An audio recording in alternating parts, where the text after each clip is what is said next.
Welcome to exam sir study. This is Shivam Gupta. इस video में हम बात करेंगे आज के एनालिसिस की। वीडियो हम बना चुके हैं। हमने आपको बताया था कि शाम को हम आपके लिए वीडियो लेकर आएंगे जिसमें हम बताएंगे कि आपके आगे की परीक्षा में कौन कौन से क्वेश्चन बनने वाले हैं, क्योंकि आज के पेपर से पता चल गया है कि कौन से क्वेश्चन रिपीट हो रहे हैं और कौन से क्वेश्चन कहाँ से पूछे जा रहे हैं। अगर हम बात करें सीटेट की, सीटेट में हमेशा ही क्या है कि प्रीवियस ईयर के क्वेश्चन हमेशा ही पूछे जाते हैं। अगर हम बात करेंगे जितने भी प्रीवियस पेपर हुए हैं, अगर उनको सही तरीके से पढ़ लिया जाए तो पेपर आपका जो है 120-130 नंबर का आसानी से सोल्व हो जाता है। कुछ क्वेश्चन जो घुमाए जाते हैं उनके बारे में अगर हम बात करेंगे, अगर हम इस बात कर रहे हैं ईवीएस के साथ अगर हम बात करेंगे तो ईवीएस में पूछा जाता है कि भैया कंगारू के बारे में अगर पूछा जाएगा तो कंगारू क्या है कि ये लंबी छलांग लगाने के लिए जाना जाता है। इसके पेट पर एक थैली होती है, या शलिया में ज़्यादातर पाया जाता है। थैली कैसी होती है देख सकते हैं, हम देखेंगे थैली में क्या होता है कि भैया कंगारू जो है अपने बच्चे को छुपा लेता है ना, बच्चे को थैली में छुपा लेगा, क्योंकि क्या है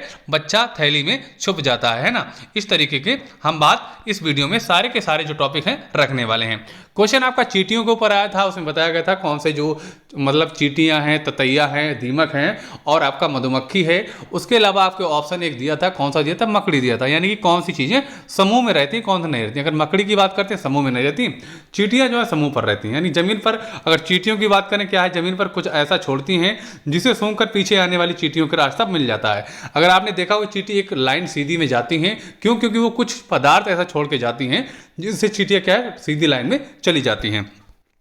टॉपिक को हम थोड़ा जल्दी जल्दी पढ़ेंगे क्योंकि बहुत सारे टॉपिक आपके कवर कराने हैं और आपके एग्जाम की तैयारी हम कराने वाले हैं। अगर मच्छर के बारे में बात करते हैं, मच्छर हमारे शरीर की गंध खासकर पैरों के तलवे की ओर और शरीर की गर्मी से हमें ढूंढ लेते हैं। अगर हम बात करते हैं मच्छर के बारे में, मच्छर जो है ना आपकी पैरों की तलवों की गर्मी और आपके शरीर की गर्मी से आपको ढूंढ लेता है कि इंसान कहाँ पर है और खून चूसने के लिए आ जाता है। कुत्ते की बात करते हैं, कुत्ता क्या है, सड़कों पर कुत्तों को भी अपनी जगह बटी होती है, यानी कि एक दूसरे के मूत्र से गंध से पहचान जाते हैं ये किनका इलाका है, क्यों कुत्ते के बारे में है। इसी तरीके से शेर और चीतों को भी जानकारियां मिल जाती हैं। अगर रेशम के कीड़ा की बात की जाए तो अपनी मादा को उसकी गंध से कई किलोमीटर दूर से पहचान लेती है। यानी कि इसमें अगर बात करें जो रेशम का कीड़ा है अपनी मादा जो फीमेल है ना उसको बहुत ज़्यादा दूरी से पहचान लेता है। अगर हम पक्षियों की बात करते हैं तो क्या है, पक्षियों की आंखें उनके शरीर की दोनों तरफ होती हैं, है ना। पक्षियों की बात करते हैं कि दोनों तरफ उनकी जो है आंखें होती हैं।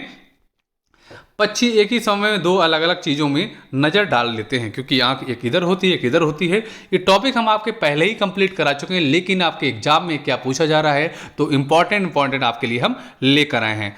जब ये बिल्कुल सामने देखते हैं तब इनकी दोनों आंखें क्या है एक ही चीज़ पर होती हैं। अगर पक्षी की बात करेंगे सीधा, यानी कि अगर ये सीधा देखेंगे, सीधा कोई पॉइंट पे देख रहे हैं तो दोनों आंखें क्या है सीधा हो जाएंगे। वैसे इधर उधर अलग अलग ये देख सकते हैं। आगे बात करने वाले हैं, ज़्यादातर पक्षियों की आंखों की पुतली घूम नहीं सकती है, ये अपनी गर्दन हिलाकर ही आसपास देखते हैं। जैसे इंसान इधर उधर पुतली घुमाकर देख लेता है तिरछी आंखों से, लेकिन पक्षी ऐसा नहीं कर पाते हैं, अपनी इनको गर्दन घुमानी पड़ती है।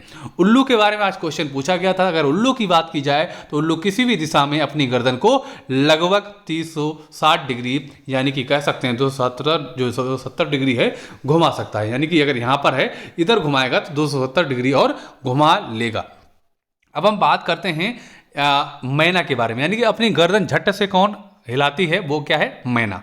अगर उल्लू की बात करते हैं क्या है 360 डिग्री या 270 डिग्री जो है अपनी गर्दन घुमा लेता है। यानी कि इसका गर्दन इधर साइड तो ऑलरेडी है, अगर घुमाएगा तो 270 और घुमा लेगा और यहाँ पर वापस आ जाएगा अगर घुमा के तो कितना हो जाएगा 360, यानी कि आगे तो पहले से ही देख रहा था। पक्षी के बारे में अगर हम बात करें, आगे पक्षी जब दोनों आंखों एक ही केंद्र यानी कि चीज़ पर केंद्रित होती हैं तो क्या है उन्हें चीज़ की दूरी का एहसास हो जाता है। अगर कोई भी चीज़ देखना चाहते हैं तो सीधी आंखों से उन्हें देखना पड़ेगा, ना कि तिरछी आंखों से, है ना। तो उनके देखने का दायरा बढ़ता है। आगे बात करने वाले हैं चीलबाज और गिद्ध, क्या है इनके क्या है मनुष्य से 4 गुना ज़्यादा देख लेते हैं। कौन, चील, बाज और गिद्ध। ये टॉपिक जो है बहुत इंपॉर्टेंट है, ध्यान से देखिएगा। अगर हम ईगल की बात करते हैं, ईगल क्या है, ईगल बाज को उसकी ताकत, सजगता और उड़ान की ऊंचाई की वजह से क्या है हमेशा ही पक्षियों का राजा माना गया है ना। ये है क्या है ईगल है। अगर हम जानवरों की बात करें, जानवरों में आपका हाथी से भी क्वेश्चन आया था, तो हम बात करते हैं आमतौर पर माना जाता है कि एक दिन में जागने वाले जानवर कुछ ही रंग देख पाते हैं। यानी कि जो दिन में जानवर जागते हैं कुछ रंग देख लेते हैं, लेकिन जो जानवर रात में जागते हैं, जो रात्रिचर होते हैं, क्या है हमेशा है वो सफेद ही या काला देखते हैं। तो रात में जागने वाले जानवर हर चीज़ को सफ़ेद और काली ही देखते हैं, यानी कि जैसे कि हमारी पहले ब्लैक एंड वाइट टीवी आती थी उसी प्रकार से चित्र ये देख पाते हैं। सांप के बारे में बात करें, सांप बाहरी कान नहीं होते हैं, सांप के जो बाहरी कान नहीं होते जमीन पर कुछ कंपन से ही सुन पाते हैं। अगर हम बात करते हैं जो बीन बजाते हैं ना लोग के, बीन सुनता नहीं, बीन क्यों कंपन से सुनता है, ना कि उसके कान नहीं होते हैं ना, कंपन से महसूस करता है। सांप सूंघने के लिए अपनी जीभ का उपयोग करते हैं ना, उसकी क्या है, सूंघने के लिए क्या करते हैं, जीभ का प्रयोग करते हैं। और आगे बात करें, सांप साल में कम से कम 3 बार अपनी त्वचा बदलते हैं, जिसे हम कुचली नाम से जानते हैं। आगे बात करेंगे, सांप सफेदों के बीच बीन धुन से नहीं बल्कि उनके हाव भाव से आकर्षित होते हैं और उससे कंपन से समझ जाता है, यानी कि बीन बजाता है, उसके कान तो होते नहीं, उसके हाव भाव जो कंपन होता है ना, उस तरीके से ये समझ जाता है। आगे बात करेंगे किंग कोबरा के बारे में। अगर हम बात करें तो क्या है, किंग कोबरा सांप घोंसला बनाता है, मादा किंग कोबरा ऐसा है सांप है जो घोंसला बनाता है। अगर हम बात करेंगे यानी किंग कोबरा एक ऐसा सांप है जो अपना घोंसला खुद बनाता है, नहीं तो दूसरे के घोंसले में घुस जाते हैं, यानी कि घोंसला बनाता है कौन, किंग कोबरा, है ना। आगे चलेंगे, काफ़ी सांप क्या बिल भी दूसरे के बिल में प्रयोग कर लेते हैं, चूहे के बिल में घुस जाता है। अगर हम बात करें लंगूर के बारे में, जंगल में ऊंचे पेड़ पर बैठा लंगूर पास वाली मुसीबत शेर चीता को देखकर एक खास आवाज़ निकालकर अपने साथियों को संदेश देता है। इस काम के लिए पक्षी भी खास आवाज़ निकालते हैं। अगर हम बात करें जैसे हम अपने सगे संबंधियों से बात करते हैं, उसी प्रकार जानवर भी अपनी आवाज़ से एक दूसरे को आवाज़ करा देते हैं कि यहाँ पर क्या खतरा है, क्या दिक्कत होने वाली है, यानी कि अपनी वार्तालाप अपनी आवाज़ से कर लेते हैं। आगे बात करेंगे अगले टॉपिक की। आगे हम बात करेंगे पक्षियों के बारे में। कुछ पक्षी अलग अलग खतरों के लिए अलग अलग आवाज़ निकालते हैं, चलिए इसके बारे में जानते हैं। मछलियों के बारे में बात करें, मछलियां खतरों की चेतावनी एक दूसरे को बिजलियों के तरंगों से दे देती हैं। जानवर की बात करें, कुछ जानवर तूफान या भूकंप आने से कुछ समय पहले अजीब हरकतें करने लगते हैं। हम बात करने वाले हैं घटना के बारे में। जंगलों में रहने वाले लोग समझ जाते हैं कि कुछ अनहोनी होने वाली है। इसके बारे में अगर हम बात करेंगे तो सन 2004 में क्या हुआ था, दिसंबर में आई सुनामी में कुछ समय पहले जानवरों के अजीब व्यवहार और उनके द्वारा दी गई चेतावनी भरी आवाज़ों को अंडमान की खास आदिवासी जनजाति समझ गए। उन्होंने वह इलाका खाली कर दिया।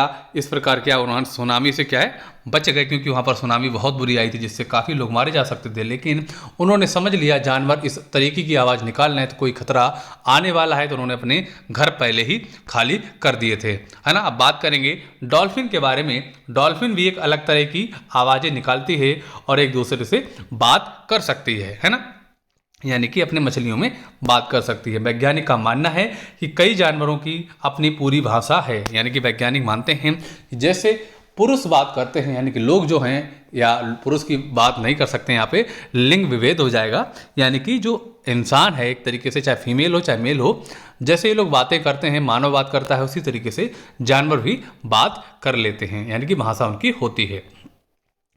छिपकली की अगर बात करते हैं तो बहुत से जानवर किसी खास मौसम में लंबी गहरी नींद में चले जाते हैं। ऐसी क्या है, छिपकली है। छिपकली जो है सर्दियों के मौसम में गहरी नींद में चली जाती है। स्लॉथ के बारे में क्वेश्चन आपका पूछा गया था, बहुत इंपॉर्टेंट है क्योंकि स्लॉथ जो है 16 से 18 घंटे सोता है। स्लॉथ दक्षिण व मध्य अमेरिका में पाया जाने वाला मध्यम आकार का एक शाकाहारी स्तनधारी प्राणी है। ये क्वेश्चन लगभग में आपका हर शिफ्ट में पूछा जाएगा, बाई चांस ये क्वेश्चन छूट जाए। स्लॉथ बहुत इंपॉर्टेंट है, जो भी क्वेश्चन आपको हम पढ़ा रहे हैं सारे के सारे बहुत इंपॉर्टेंट हैं। दिन में 17 घंटे, कहीं 16 घंटे मिल जाएगा, कहीं 18 घंटे मिल जाएगा, तो समझ लीजिए आपको वही सही करना है। कहीं पे 16 मिल सकता है, 18 भी मिल सकता है, तो यानी कि स्लो 16 से 18 घंटे सोता है। और सोता कैसे, उल्टा लटक कर, है ना, मस्ती में सोता है और उसी के पेड़ के पत्ते खाता है। सप्ताह में एक बार शौच करने के लिए पेड़ से नीचे उतरता है और बाकी क्या है वहीं पर आराम करता है। जिस पेड़ पर रहते हैं उसी के पत्ते खाकर पलते हैं। ये 40 वर्ष के अपने जीवन में 8 पेड़ों पर घूमने की तकलीफ उठाते हैं, यानी कि 40 वर्ष में सिर्फ 8 पेड़ों को बदलता है। अगर हम बात करते हैं बाघ के बारे में, बाघ अंधेरी में हमें से 6 गुना बेहतर देख सकता है। जो बाघ है ना, यानी कि इंसानों से 6 गुना बेहतर देख सकता है, किसमें, अंधेरों में। आगे चलेंगे। बाघिन हवा में हुई कंपन को भाप लेती है, उसे शिकार की सही स्थिति का पता चल जाता है और अंधेरे में रास्ता ढूंढ सकती है। बाघिन की बात करते हैं तो यानी कि हवा में कंपन हो रहा है, किसी जानवर द्वारा कंपन हो रहा है तो बाघिन पहचान जाती है और अपना शिकार भी ढूंढ लेती है। बाघ अपने इलाके में मूत्र करके अपनी गंध छोड़ जाते हैं, दूसरा बाघ मित्र गंध को छठ पहचान लेता है, यानी कि अपने इलाकों को मूत्र द्वारा पहचान लेते हैं। जैसे कुत्ते पहचानते हैं उसी तरीके से ये भी पहचान लेते हैं। बाघ हवा में पत्तों के हिलने और शिकार की झाड़ियों में हिलने में हुई आवाज़ में अंतर भाप लेते हैं, जैसा कि आपको अभी हमने बताया था, है ना। यानी कि हवा से जो पत्ते हिल रहे हैं या कोई जानवर है किससे हिल रहे हैं तो उनको भाप लेते हैं। बाघ के दोनों कान बाहर की आवाज़ इकट्ठा करने के लिए अलग अलग दिशा में बहुत ज़्यादा घूम जाते हैं। जैसे नहीं देखा वो कुत्ता अपने कान उठा के इधर उधर घुमा लेता है आवाज़ सुनने के लिए, इनके कान कुछ ज़्यादा ही घूम जाते हैं, यानी कि इनके कान बहुत ज़्यादा सेंसिटिव होते हैं। आगे बात करेंगे। सपेरे को कालबेलिया कहते हैं, यानी कि सपेरे को हम कालबेलिया नाम से जानते हैं। नांग गुम्फन ऐसी डिजाइन रंगोली कढ़ाई है और दीवारों के सजाने के लिए सौराष्ट्र, गुजरात और दक्षिण भारत में प्रयोग किया जाता है। क्या? नांग गुम्फन। ठीक है, आगे बात करेंगे। कालबेलिया नाच में सांप जैसी मुद्राएं होती हैं, है ना। कालबेलिया नाच में सांप जैसी मुद्राएं होती हैं। हमारे देश में पाए जाने वाले सांपों में केवल 4 तरह के साथ सांप ही, है ना, 7 नहीं, यहाँ पे सांप होगा। सांप ही जहरीले होते हैं। ये नाग और करे, दुबैया, बफाई, ये 4 तरीके के सांप हैं जो भारत में जहर वाले सांप पाए जाते हैं। इसके अलावा और सांपों में जहर जो है नहीं पाया जाता है ना। इसके बारे में हम बात करते हैं। सांप जब किसी को काटता है तो उससे 2 खोखले जहर वाले दांतों से उस व्यक्ति के शरीर में जहर चला जाता है। इस व्यक्ति की दवाई दी जाती है और सांप जहर से बनाई जाती है। अगर बात करते हैं जो सांप की दवाई है, सांप के जहर से ही बनाई जाती है, यानी सांप का एंटीडोट जो है जहर से ही बनाया जाता है। चलेंगे दोस्तों, आगे हम देखेंगे, आगे और भी आपकी वीडियो जो PDF आपकी हैं देखने वाले हैं। चलिए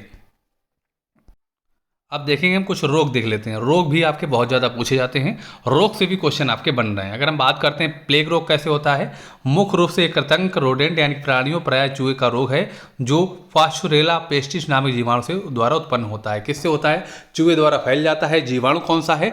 पास्चुरेला पेस्टिस जीवाणु से फैलता है। कौन सा रोग? प्लेग रोग। जैसे कि कोरोना आपका आया था, बहुत सारे लोग मारे गए थे। प्लेग बहुत पहले आया था, बहुत सारे जो लोग जो है इससे मारे गए थे प्लेग द्वारा, है ना। तो बहुत बड़ी महामारी इसको माना गया था। प्लेग की बात करते हैं, ये क्या है? ताउन या प्लेग संसार की सबसे पुरानी महामारियों में है। इसे ताउन ब्लैक डेथ के नाम से भी जानते हैं। इसका नाम क्या है? ताउन भी है, ब्लैक डेथ भी। क्वेश्चन आपका आ जाएगा, प्लेग कौन सी बीमारी है? ताउन कह सकते हैं या ब्लैक डेथ लिख सकते हैं, ऑप्शन आ सकता है, तो इसको आप याद रखिएगा, है ना। आगे बात करेंगे मच्छरों के बारे में। मच्छरों क्या है? मलेरिया मादा एनाफिलीज मच्छर काटने से प्लाज्मोडियम नामक प्रोटोजोआ से होता है। कौन सा? मलेरिया। कौन सा मच्छर? एनाफिलीज। अगर हम बात करते हैं डेंगू किससे होता है? डेंगू होता है आपका एंडीज मच्छर से। मच्छर हमेशा जो काटता है, सारे के सारे मच्छर हमेशा मादा ही मच्छर काटते हैं, कभी भी मेल मच्छर या बोल सकते हैं यानी कि पुरुष लिंग का जो है ना मच्छर कभी नहीं काटता है, हमेशा मादा मच्छर ही काटता है। इसको आप याद रखिएगा। मलेरिया जो है एनाफिलिस से होता है। एंडीज मच्छर से क्या होता है? आपका डेंगू होता है ना। आगे चलेंगे। मच्छरों से मलेरिया, डेंगू और चिकनगुनिया रोग फैलता है। अगर मच्छरों से फैलने वाले जो 3 रोग हैं, कौन सा है? मलेरिया है, डेंगू है और कौन सा है? चिकनगुनिया है। इसको आप याद रखेंगे। आगे चलेंगे, आगे बात करते हैं। वर्षा के बाद मलेरिया ज़्यादा फैलता है क्योंकि वर्षा के बाद पानी भर जाता है। पानी भरने से क्या है? मच्छर वहाँ पर लार्वा छोड़ देते हैं, जिसमें बहुत सारा मच्छर और तैयार हो जाता है, जिससे क्या है आपका मलेरिया फैल जाता है धीरे धीरे। आप इसके बाद आपका डेंगू फैलने लगता है ना। डेंगू अक्टूबर से दिसंबर के बीच फैलता है और अक्टूबर से पहले जो फैलता है वो क्या फैलता है? वो आपका मलेरिया फैलता है ना। आगे चलेंगे। मलेरिया में ठंड लगकर कपकपी के साथ बुखार आता है। किसमें? मलेरिया में ठंड लगेगी आपको, कप के साथ बुखार आएगा। आगे देखते हैं। मलेरिया परीक्षण में मानव के रक्त में मलेरिया परजीवी पाए जाते हैं, है ना। जब चेक किया जाता है तो क्या है? मलेरिया परजीवी या प्रोटोजोआ पाए जाते हैं। मच्छर के लार्वे का रंग कैसा होता है? भूरा होता है। उसका लार्वा जो है कैसा होता है? भूरे कलर का होता है। किसका? मच्छर का। मलेरिया की दवा जो है क्विनाइन सिनकोना के पेड़ की छाल से बनाई जाती है। किससे बनाई जाती है?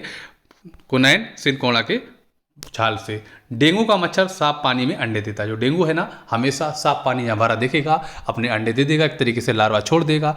बहुत सारे मच्छर वहाँ पर तैयार हो जाते हैं और आपकी बीमारी फैलाते हैं। आगे बात करते हैं। मलेरिया के विषय में पुरानी अवधारणा थी कि गंदगी में जहरीली गैसों से बीमारी फैलती थी। पहले सिस्टम क्या था कि लोग समझते थे जो मलेरिया है ना, ये गंदगी से फैलती है, गंदगी होती है वहाँ से गैस निकलती है, मलेरिया फैल जाती है। लेकिन नहीं, बाद में एक वैज्ञानिक आए, उन्होंने शोध किया, उन्होंने निकाला कि भैया जो मलेरिया है ना मच्छर से फैल रहा है। तालाब में मच्छरों के लार्वे को खाने हेतु गैमोसिया मछली पाली जाती है। तेल भी डालते हैं जिसे क्या है, जिसे 02 समाप्त हो जाती है ना। इसके बारे में बात करते हैं। जैसे कि तालाब में आपके मच्छर लार्वा हो जाता है ना, तो क्या करते हैं, ये गैमूसिया मछली आती है, मछली क्या करती है, उस लार्वे को खा लेती है। ठीक। दूसरा पॉइंट ये है कि उसमें तेल डाल दो, तेल जैसे मिट्टी का तेल, आपका दूसरा तेल डीजल हो गया। इससे क्या होता है कि लार्वा जो आपका तैर रहा है ना उसके सतह पर, वो डूब जाता है ना, क्योंकि तेल डालते हैं, जो उसका सरफेस होता है ना, पृष्ठ तनाव, वो हो जाता है जीरो, यानी कि जो लार्वा है वो डूब जाएगा। तो इसलिए इसमें तेल डाला जाता है, या फिर गैमूसिया मछली डाली जाती है। गैमूसिया मछली सारा लार्वा नहीं खा पाएगी, लेकिन तेल द्वारा सारा क्या है, लार्वा वो डूब जाएगा, उसमें ऑक्सीजन नहीं मिलेगी, नीचे सारे के सारे जो मच्छर खत्म हो जाएंगे। ठीक, आगे चलेंगे।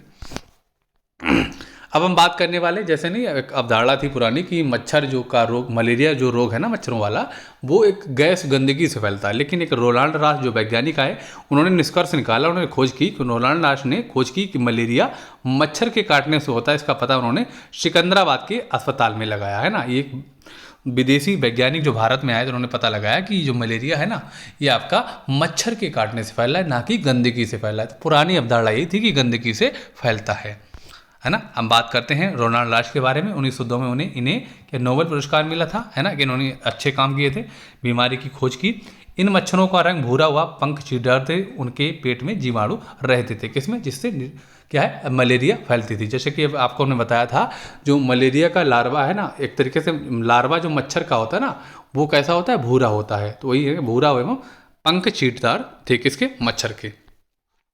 अब हम बात करने वाले एनीमिया के बारे में। एनीमिया क्या होता है, यानी कि खून की जो कमी हो जाती है, किसी भी व्यक्ति के ब्लड का जो अनुपात है एक तरीके से कम हो जाए ना, रेशियो जो कम हो जाता है, तो क्या है, हीमोग्लोबिन की कमी हो जाती है, उसको हम बोलते हैं अनीमिया की कमी। यानी कि एनीमिया की कमी यानी कि खून की कमी। तो एनीमिया का मतलब है कि महिलाओं का अगर बात करते हैं, महिलाओं में हीमोग्लोबिन की रक्त जो सामान्य स्तर कितना होता है, 12 से 16 होता है। अगर 12 से कम आ रहा है तो यानी कि एनीमिया होने की शिकायत आपको स्टार्ट हो गई है। अगर आपको एनीमिया से राहत लेनी है तो आपको क्या करना है कि ऐसी चीज़ों का प्रयोग करना है जिससे आपका ब्लड बढ़ जाए। वो कौन सी चीज़ें हैं, इसके बारे में देख लेते हैं। हीमोग्लोबिन अथवा लोहे की कमी से क्या है, एनीमिया होता है, जिसको हीमोग्लोबिन क्या आयरन भी बोल सकते हैं, क्योंकि हमारे ब्लड में आयरन भी मिक्सिंग होता है। तो इसकी कमी दूर कैसे हो सकती है, इसके बारे में जान लेते हैं। तो हीमोग्लोबिन में लोहा तथा क्लोरोफिल में मैग्नीशियम होता है ना। अगर क्लोरोफिल की बात करते हैं, ये कहाँ होता है, ये पेड़ों की पत्तियों वगैरह में होता है, पेड़ में होता है ना, टहनियों में होता है। लेकिन हीमोग्लोबिन किस में होता है, मनुष्य के एक तरीके से हाथों पैरों में सब में दौड़ रहा होता है। तो कह सकते हैं कि हीमोग्लोबिन में तो लोहा होता है जो मनुष्य के अंतर्गत होता है, क्लोरोफिल यानी पेड़ पौधों में उसमें क्या होता है, मैग्नीशियम होता है। चलिए आगे देख लेते हैं। अब हम बात करते हैं, जैसे कि किसी को एनीमिया हो गई है तो कैसे दूर करेंगे, उसको हम क्या करेंगे, गुड़ खिलाएंगे, आंवला खिलाएंगे, पत्तेदार जो हरी सब्जियां उनको खिलाएंगे। इससे क्या होता है, आयरन की मात्रा बढ़ जाएगी और उसके खून की जो मात्रा भी बढ़ जाएगी, जिससे क्या है कि उसका क्या है भैया, कह सकते हैं कि हीमोग्लोबिन मात्रा बढ़ गई तो एनीमिया सही हो गई है ना। आगे चलेंगे। एनीमिया के कारण, है ना, हीमोग्लोबिन बढ़ाने के मुख्य स्रोत जैसे कि जान सकते हैं, कैसे बढ़ सकते हैं, दाल से बढ़ सकते हैं, चावल से, सब्जियां, रोटी, इस तरीके से आपको ऑप्शन दिए गए हैं। आगे अगर हम बात करते हैं, सबसे ज़्यादा इंपॉर्टेंट की बात करते हैं, इंपॉर्टेंट क्या आपके लिए होंगे, सारे के टॉपिक आपके कंप्लीट कर लेते हैं। मक्खियों से बीमारी की अगर हम बात करते हैं, मक्खियों क्या है, मक्खियों से पेट की बीमारी होती है ना। मक्खियों जो होती हैं आपके घर में, मक्खियों से पेट की बीमारी फैल जाती है। मक्खियों की बात करते हैं, जैसे कि आपकी हैजा है, डायरिया है, निद्रा रोग है, किससे फैलते हैं, निद्रा रोग फैलता है आपका सीसी मक्खी से, है ना, किससे फैलता है, सीसी मक्खी से। और उसके अलावा मक्खी से क्या है, हैजा और डायरिया फैलता है।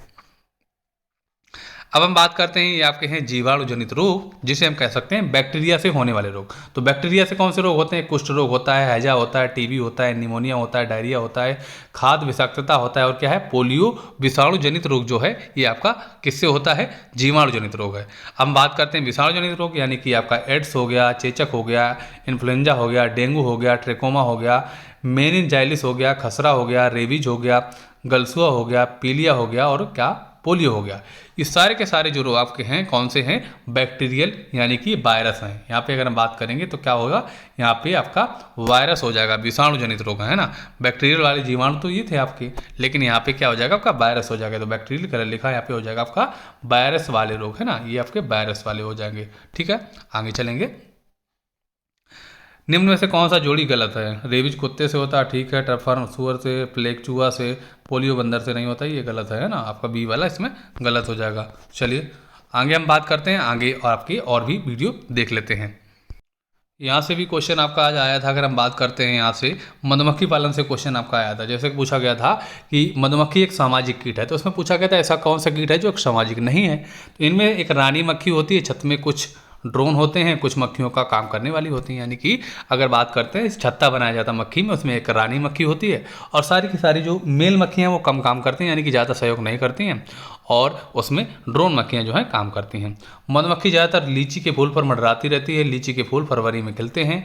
ये अक्टूबर से दिसंबर के बीच अंडे देती हैं। कौन? मधुमक्खी, है ना। छत्ते में एक रानी मधुमक्खी, कुछ नर मधुमक्खी तथा बहुत सारी काम करने वाली मधुमक्खियां पाई जाती हैं, है ना। मधुमक्खी की बात करते हैं तो सबसे बड़ी जो होती है वो होती है आपकी रानी मधुमक्खी, जिसकी साइज जो है बड़ी होती है ना। रानी मधुमक्खी बड़ी होती है। जब एक मधुमक्खी को रस का पता चल जाता है तो वह इस तरह का डांस करेगी, जिससे क्या होता है कि और सारी मधुमक्खियां वहां पर पहुंच जाती हैं। यानी कि एक तरीके से उनका इशारा हो जाता है, इस तरीके से भिनभिनाती हैं। मधुमक्खी पालने हैं तो बाग का प्रयोग होता है, जिसकी कीमत कितनी होती है? 2000। आपने देखा होगा बाग आग में जहाँ पर देखेंगे बहुत सारे फूल पौधों वाली जहाँ पे मतलब पेड़ होते हैं, खेती होती है, वहाँ पर इस तरीके के बॉक्स रख दिए जाते हैं। इसमें क्या है? शहद का पालन यानी कि मधुमक्खी पालन किया जाता है। आगे चलेंगे। जिसमें चीनी का मीठा घोल भी डालते हैं, यानी कि चीनी का मीठा घोल डालेंगे जिससे क्या मधुमक्खी आ जाती हैं, है ना। दवा भी छत्ते का साफ करने हेतु तो काम आती है। शहद के एक बक्से में लगभग 12 किलो शहद मिलता है। अगर बात करते हैं तो इसमें बक्से में 12 किलो शहद मिल जाता है, जिसका प्राइस इसमें दिया था 2000 रुपये, है ना। मधुमक्खी के डंक में फार्मिक अम्ल होता है। चींटी में भी क्या होता है? फार्मिक अम्ल। इसके डंक के असर को कम करने हेतु चूना साबुन लोहा लगाते हैं। अगर आपकी मधुमक्खी ने डंक मार दिया तो क्या करते हैं? चूना, गांव में क्या लोग करते हैं कि लोहे से रगड़ देते हैं एक तरीके से, है ना, चूना साबुन वगैरह लगा लेते हैं।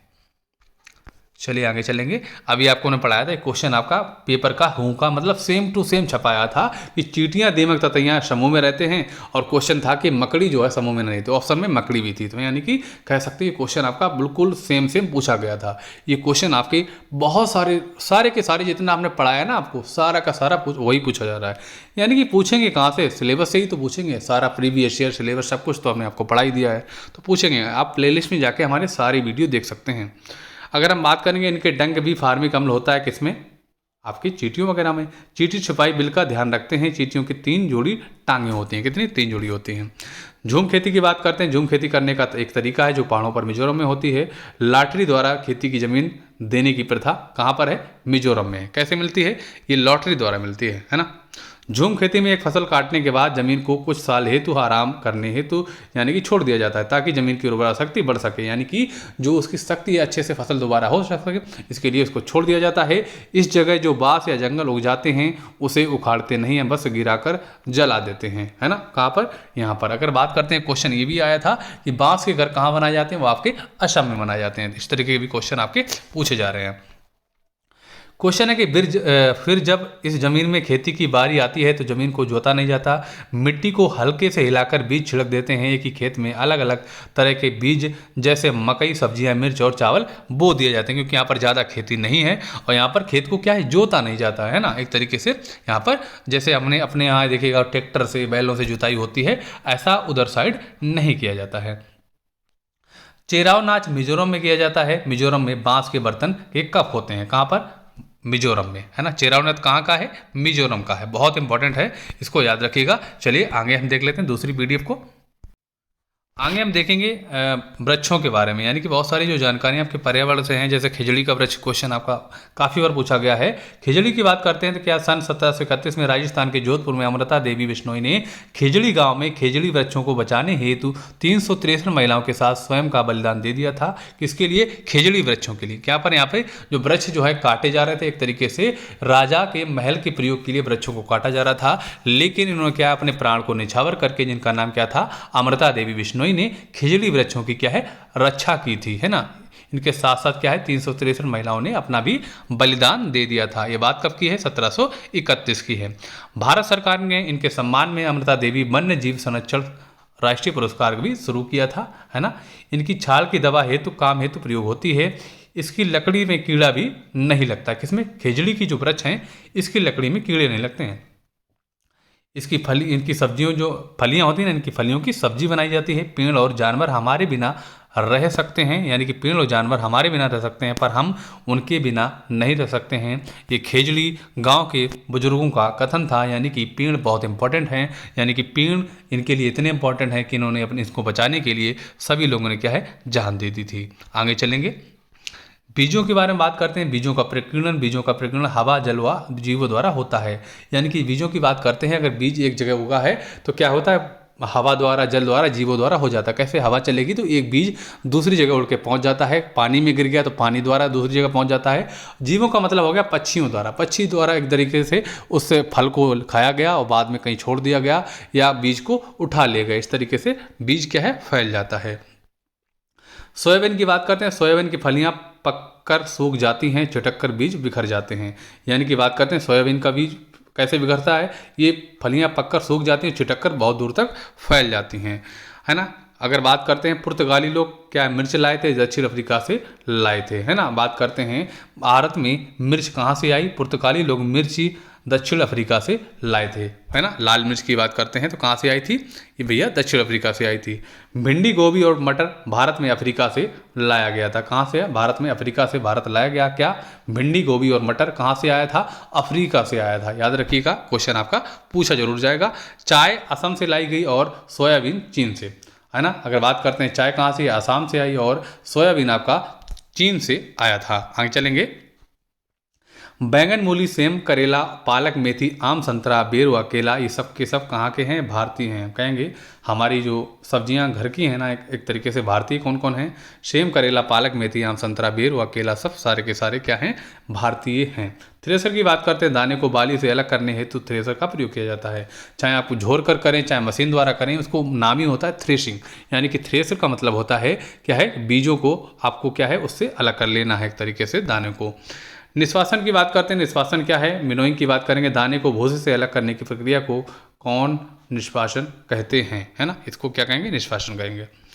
कीटहारी पौधा, इसके बारे में क्वेश्चन आपका आया था, जिसे हम कहेंगे निबंधनीज कहेंगे, घटपर्डी कह सकते हैं। इसका क्वेश्चन आज पूछा गया था, है ना। तो क्वेश्चन बहुत इंपॉर्टेंट है। निबंधनीज कीटहारी पौधा ये इंडोनेशिया और भारत के मेघालय में पाया जाता है। कहाँ पाया जाता है, इंडोनेशिया में और भारत में मेघालय में पाया जाता है ना। क्या कहेंगे, उट्राकालिया, डोरा और ब्राइनस फ्लाई ट्रैप भी कीटहारी पौधे हैं। इसके अलावा ये भी जो पौधों के नाम दिख रहे हैं ना, ये भी क्या है, इस तरीके का कीटों का भक्षण कर लेते हैं, है ना। आगे चलेंगे, बेल्को की बात करते हैं। बेल्को का आविष्कार जॉर्ज मेस्टल ने 1948 में किया। ये उन्होंने बीज के हुक व कुत्ते पर बीज चिपके देखकर किया था। किसका, अगर बेल्को की बात करते हैं, बेल्को क्या होता है, बेल्को का मतलब होता है सैंडल। ने देखा, सैंडल में आपने चिपचिपा सा एक तरीके से नहीं लगा होता, वो चपक जाता है। तो बेल्को का निर्माण 1948 में किया गया, यानी कि खोज की गई, आविष्कार किया गया वैज्ञानिकों द्वारा। तभी से आप क्या सैंडल में देखते हैं इस तरीके से चपका देते हैं, ये फंस जाती है। ये तभी से स्टार्ट, धीरे धीरे इन्वेंशन स्टार्ट हुआ और हमारे क्या है घर जो जैसे कि बैग में कभी यूज हो जाता है, कहीं यूज हो जाता है, यानी कि धीरे धीरे इसको क्या है हम लोग प्रयोग में लाने लगे। महत्वपूर्ण बिंदु देख लेते हैं। प्याज जुलाई महीने में उगाई जाती है, इंपॉर्टेंट है। विलुप्त पौधों की बात करते हैं। विलुप्त जैसे कि आपका डायनासोर हो गया, विलुप्त पक्षी डोडो हो गया, ये क्या है, ये विलुप्त हो चुके हैं, है ना। ये आपके रेड डाटा बुक में लिखे जाते हैं विलुप्त वाली चीज़ों को, है ना। क्रोटन नामक पौधा द्वारा ये पता कर कि पौधा की सिंचाई कब करनी है। किससे होता है, क्रोटन नामक पौधे द्वारा ये पता कर कि पौधों की सिंचाई कब करनी है, इस तरीके से पता किया जाता है। केरल, तमिलनाडु व कर्नाटक इडली, डोसा, चावल, है ना। अगर बात करते हैं केरल, तमिलनाडु व कर्नाटक में क्या है, इडली है। डोसा चावल कहाँ का है, ये आपका है टेपियोका, जो है केरल का क्या है, टेपियोका, है ना। और आपका डोसा चावल भी साउथ का ही है। हांगकांग में सांप का व्यंजन खाया जाता है, जिसे लिंग ह्यूफन कहते हैं। हांगकांग में क्या खाया जाता है, सांप का खाना खाया जाता है, जिसका नाम आपने एनसीईआरटी में पढ़ा है, क्या था, लिंग ह्यूफन था। आगे दूसरी पीडीएफ देख लेते हैं जो आपके लिए बहुत ज़्यादा इंपॉर्टेंट। ये क्वेश्चन देखो बहुत ज़्यादा इंपॉर्टेंट है। बांस से बना पुल। हमारे यहाँ बारिश बहुत होती है, कभी कभी तो चारों तरफ घुटनों तक पानी भर जाता है, फिर हम स्कूल जाने से नहीं डर रुकते। एक हाथ में किताब उठाते हैं और दूसरे हाथ में बांस के पकड़ते हैं। हम जल्दी जल्दी बांस रस्सी से बना पुल पार कर जाते हैं। ये कहाँ का है, चलिए आगे देख लेते हैं, है ना।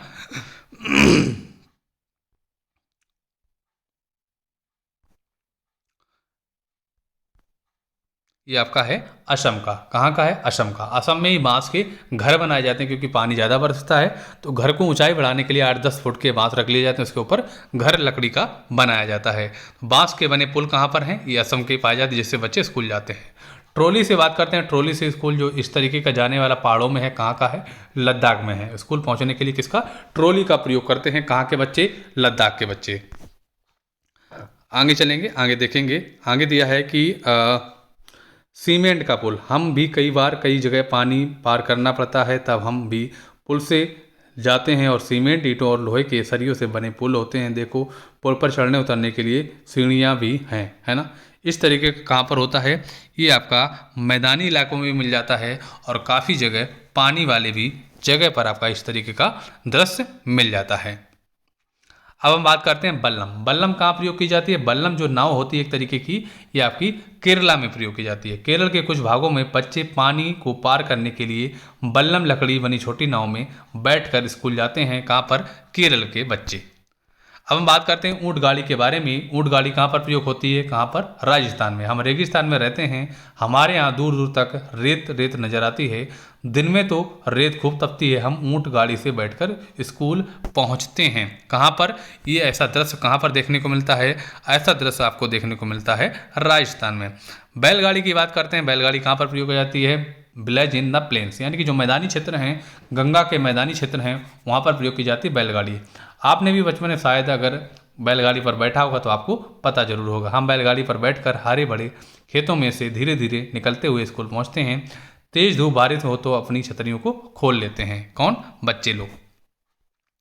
साइकिल की सवारी की बात करते हैं तो हम लंबे समय रास्तों पर साइकिल चलाकर स्कूल जाते हैं। पहले तो स्कूल दूर होने के कारण कई लड़कियों को स्कूल जाने ही नहीं दी पाती था, मतलब स्कूल जाने नहीं दिया जाता था, क्योंकि महिलाओं के जो शिक्षण है भारत में बहुत ज़्यादा बिगड़ा था। धीरे धीरे अब सुधार हो रहा है, पर अब 7-8 लड़कियों की टोली मुश्किल से रास्तों को पार कर जाती है। ये इलाका कौन से होते हैं? ये इलाका होते हैं हमारे जैसे कि यूपी और बिहार वाले इलाके, जो मैदानी क्षेत्र होते हैं जहाँ पर पहाड़ वगैरह नहीं होते हैं।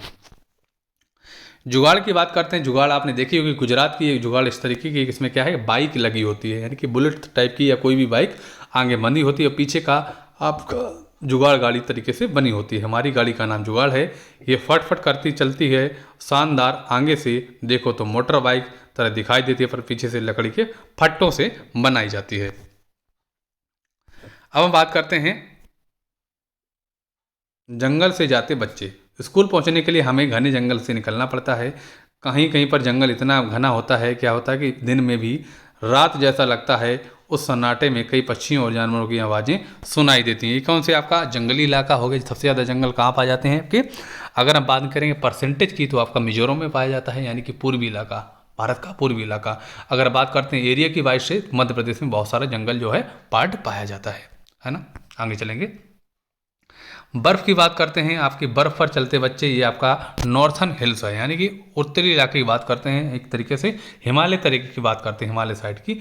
देखो हम कैसे स्कूल पहुंचते हैं। मीलों फैली बर्फ़ पर चलकर हम हाथ पकड़ पकड़ कर उत्तर की पहाड़ियाँ बर्फ़ पर पैर जमाते हुए ध्यान से चलते हैं। ताज़ी बर्फ़ में पैर धंस जाते हैं, अगर बर्फ़ जमी हुई हो तो फिसल भी सकते हैं। कौन सा इलाका है? आपका है नॉर्थ वाला इलाका, जो भारत का है, यानी कि जो आपका हिमालय का क्षेत्र है ना, उस तरीके का ये इलाका है। चलिए अगर बात करते हैं उत्तरी इलाका आपका कौन सा है? ये आपका उत्तरी इलाका है ना। ये आपका पूरा उत्तरी इलाका है, जिसमें आपका माउंट एवरेस्ट है, कंचनजंगा है, धौलागिरी है, आपका भारत का उत्तरी इलाका है। यानी कि बात करते हैं मैप में अगर हम बात करेंगे तो अब क्या है? ये आपका ईस्ट हो जाएगा, ये आपका वेस्ट, ये आपका नॉर्थ, और ये आपका साउथ हो जाएगा, है ना। हम बात करते हैं ऊबड़ खाबड़ पथरीले रास्ते। ये कहाँ पर? आपके पहाड़ी इलाका, जैसे कि आपका उत्तराखंड है ना। यहाँ पे बच्चे कैसे हैं? इस तरीके से पहाड़ी इलाकों से स्कूल जाते हैं। हम पहाड़ी इलाकों में रहते हैं, यहाँ पर दूर दूर ऊबड़ खाबड़ पथरीले रास्ते हैं। मैदान या शहर में रहने वाले बच्चों को भले ही मुश्किल लगे, क्योंकि हम तो भागते हुए पहाड़ी रास्तों पर पार कर जाते हैं, क्योंकि इनका डेली का है, तो डेली में इनको अभ्यास हो चुका है, भागते भागते चले जाएंगे। अब हम देखेंगे नेक्स्ट पीडीएफ। स्टार्ट करेंगे हम हाथी के साथ। हाथी के क्वेश्चन आपके आज पूछे ही गए थे, है ना। हाथी के बारे में बात करते हैं।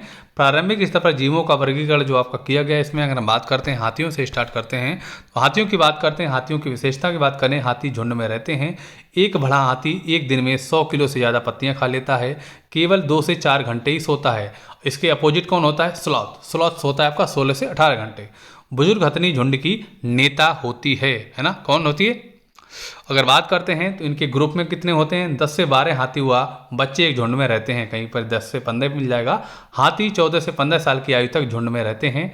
3 महीने के हाथी के बच्चे का वजन 200 किलो होता है। कितना? 200 किलो होता है। हाथी को केले बहुत पसंद है, हाथी को पसीना नहीं आता है। यह पृथ्वी स्थल के सबसे बड़े स्तनधारी हैं। कौन है? इसको पसीना भी नहीं आता है और सबसे बड़े स्तनधारी हैं। इनके कान बड़े बड़े होते हैं जिससे क्या है, हवा भी कर लेते हैं। दूसरी बात करते हैं कि एक बड़ा हाथी एक दिन में 100 किलो से ज़्यादा पत्तियां खा लेता है। कितनी? 100 किलो से ज़्यादा पत्तियां, और 2 से 4 घंटे सोता है। इसको याद रखिएगा, बहुत इंपॉर्टेंट पॉइंट है। ग्रुप का भी क्वेश्चन आ जाता है, यानी कि 10 से 12 हाथी बच्चे मिला के झुंड में रहते हैं। आगे चलेंगे। सांप के बारे में आपको बता चुके हैं कि नाग, करैत, अफाई और दुबैया 4 प्रकार के सांप हैं, जिसमें क्या है, जहरीले सांप जहरीले पाए जाते हैं। बाकी सांप जहर नहीं होता है। सांप के काटने की दवा सीरम सांप के जहर से बनाते हैं, इसको हम बता चुके हैं। सांप के 2 खोखले दांत जिसके द्वारा जहर छोड़ता है। सांप बाहरी कान नहीं होते, जमीन पर हुए कंपन से सुनता है। सांप के दांत नुकीले होते हैं परंतु भोजन को चबाता नहीं है, खुद निकलता है। ये क्वेश्चन आपको बता चुके हैं। आगे चलेंगे। गिलहरी के बारे में बात करते हैं। गिलहरी के दांत हमेशा बढ़ते रहते हैं लेकिन घिसने तथा कुतरने से छोटे हो जाते हैं, यानी कि इस तरीके की टाइट टाइट चीज़ें खाती है जिससे कि दांत भी घिस जाते हैं। सोलत के बारे में बता चुके हैं, वहाँ पे आपको 17 घंटे मिला था, यहाँ पे 18 घंटे, कहीं पे 16 घंटे मिल जाएगा। 40 वर्ष जीता है, सही है। कहीं पे आपको 7 से 8 पेड़ मिल जाएंगे, यानी 4 से 6 पेड़ों की पत्तियाँ खा लेता है कहीं पे, और 1 हफ्ते में नीचे उतरता है शौच करने के लिए, है ना। बाघ की बात करते हैं। बाघ के बारे में कुछ बता चुके हैं। बाघ अपने शिकार का सही पता अपने मूंछों के कंपन से नाप लेता है, इसे अंधेरे में रास्ता ढूंढने में मदद मिलती है। बाघ मूत्र की गंध से बाघ को पहचान लेता है, ऐसा कुत्ते भी कर लेते हैं, यानी कि अपने इलाकों को पहचान लेते हैं। बाघ को गुर्राना 3 किलोमीटर तक सुना जा सकता है। ये क्वेश्चन आपको हम फिर से बता रहे हैं। बाघ अंधेरे में 6 गुना ज़्यादा देख लेता है, किससे? इंसानों से, ठीक है। रेशम की कीट बात करते हैं, अपनी मादा को कई किलोमीटर से पहचान लेता है। ये क्वेश्चन आपको रिपीट करा रहे हैं। इसके अलावा कुछ इंपॉर्टेंट पॉइंट देख लेते हैं। कान सुनने में मदद करते हैं। पश्चिमी मेढक, छिपकली, मगरमच्छ के कान भी होते हैं लेकिन दिखाई नहीं पड़ते, इनकी छेद जैसे कान होते हैं। किसके? पक्षी के, मेढक के, छिपकली के, मगरमच्छ के। अंडे देने वाले जीव अंडे कहलाते हैं, जैसे मछली, मेढक, सरीसृप और मच्छी। इन जीवों को कान दिखाई नहीं पड़ते, वह शरीर पर बाल नहीं होते हैं। किनके? जो आपके अंडे होते हैं, अंडे यानी कि अंडे देने वाले। बच्चे देने वाले जीव, जैसे इसे हम क्या कहेंगे, जरायुज, और अंडे देने वाले को अंडे, है ना। जैसे स्तनधारी, इनके कान दिखाई पड़ते हैं तथा शरीर पर बाल भी होते हैं, है ना। गाय के आगे के दांत छोटे, पीछे के बड़े व चपटे होते हैं। बिल्ली के दांत नुकीले, मांस फाड़ने हेतु प्रयोग में होते हैं। कंगारू चूहा कभी पानी नहीं पीता है। छिपकली, मेढक, सर्प और सर्दी में बचाने हेतु सिर्फ निद्रा में चले जाते हैं। यानी छिपकली की बात करते हैं, मेढक की बात करें या सर्प की बात करें, सर्दियों में क्या है, सो जाते हैं।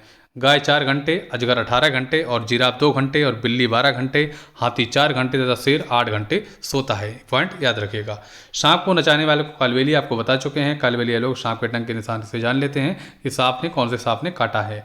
कालबेलिया लोग बेटी की शादी में सांप के तोहफे के रूप में देते हैं, यानी कि सांप को दान करते हैं। नेक्स्ट वीडियो देख आगे बात करने वाले हैं। आपको हमारे वीडियो से कल जरूर क्वेश्चन देखने को मिलेंगे, पक्का गारंटी देते हैं कि हमारे वीडियो से आपको कल जरूर क्वेश्चन देखने को मिलेंगे।